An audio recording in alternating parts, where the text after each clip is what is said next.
All right, let's see what Sabine has to say. First nuclear fusion rocket design unveiled. What could be cooler than space travel or nuclear fusion? Right. How about space travel powered by nuclear fusion? Nice. Sounds like science fiction? It isn't. A UK company called Pulsar Fusion just announced the first nuclear fusion powered rocket design. Let's have a look. Sweet. Right now, getting to Mars or other distant planets is a slow process, and it all comes down to the rockets we use. Look, my personal opinion is it's really nice that they're doing all of this stuff. I mean, sure, why not? But, in 2025, it's pretty obvious that there is a propulsion mechanism out there in the form of UAPs and UFOs, which there really needs to be disclosure so that we can try to figure out what that is, because that would be a far more elegant way to get to Mars than like whatever this is, like, just a crazy, transportable bomb.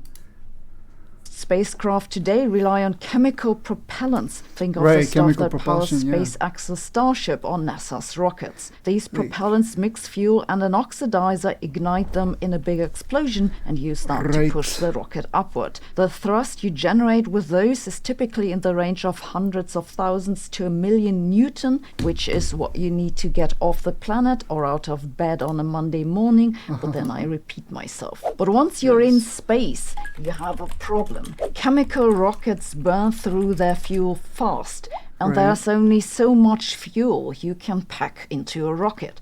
This means that for most of the trip to the moon or Mars, you're just Right. drifting.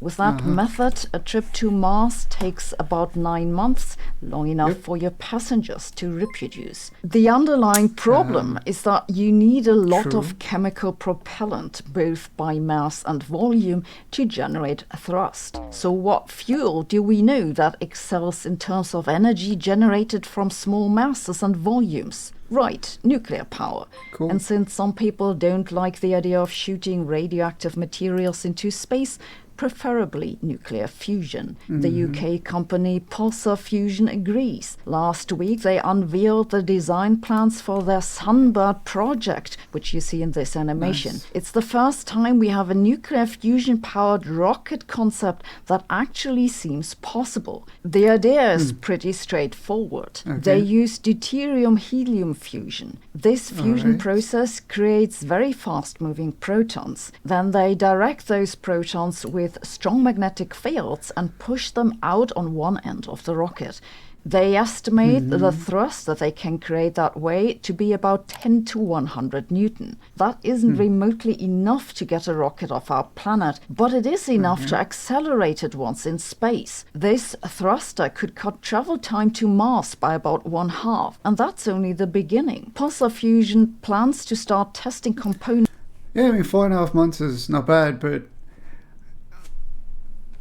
yeah, again, it's really cool to develop this stuff, and it could just be that we don't have the technology or the scientific know-how to be anywhere near understanding how to reproduce UAPs.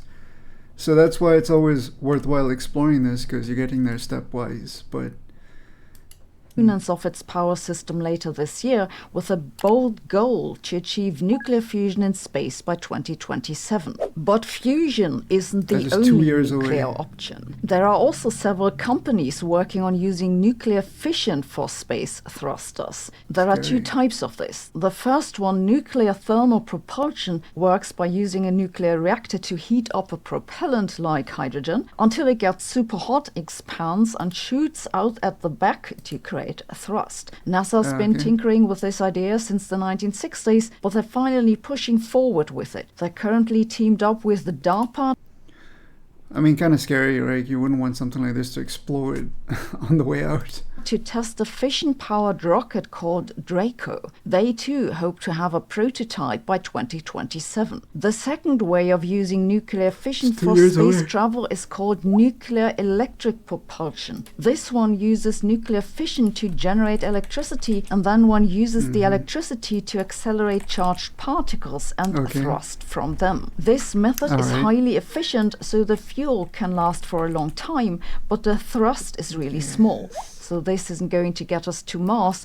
It's, however, useful for small maneuvers, for example, to keep missions on orbit or to maneuver them around the remainder of those missions that didn't stay on orbit. Elon Musk wants to bring people to Mars in the near future, and he said he's hoping to use the next launch window at the end of 2026. These launch windows... I mean, he keeps pushing it out, so I am willing to bet everything I have that that's not going to happen.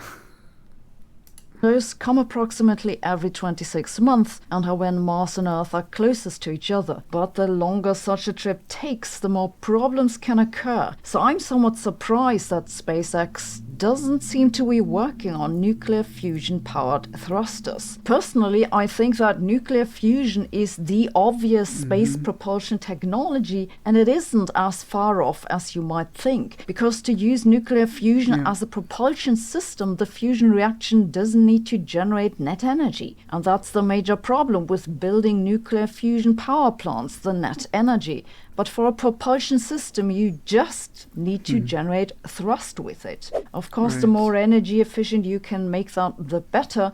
But to me, it seems very possible to use nuclear fusion thrusters before we can build nuclear fusion power plants. Why can't other people see this? Not like this is rocket science. Did you know there's a free and easy way to... Yeah, I guess, interesting. Kind of, yeah.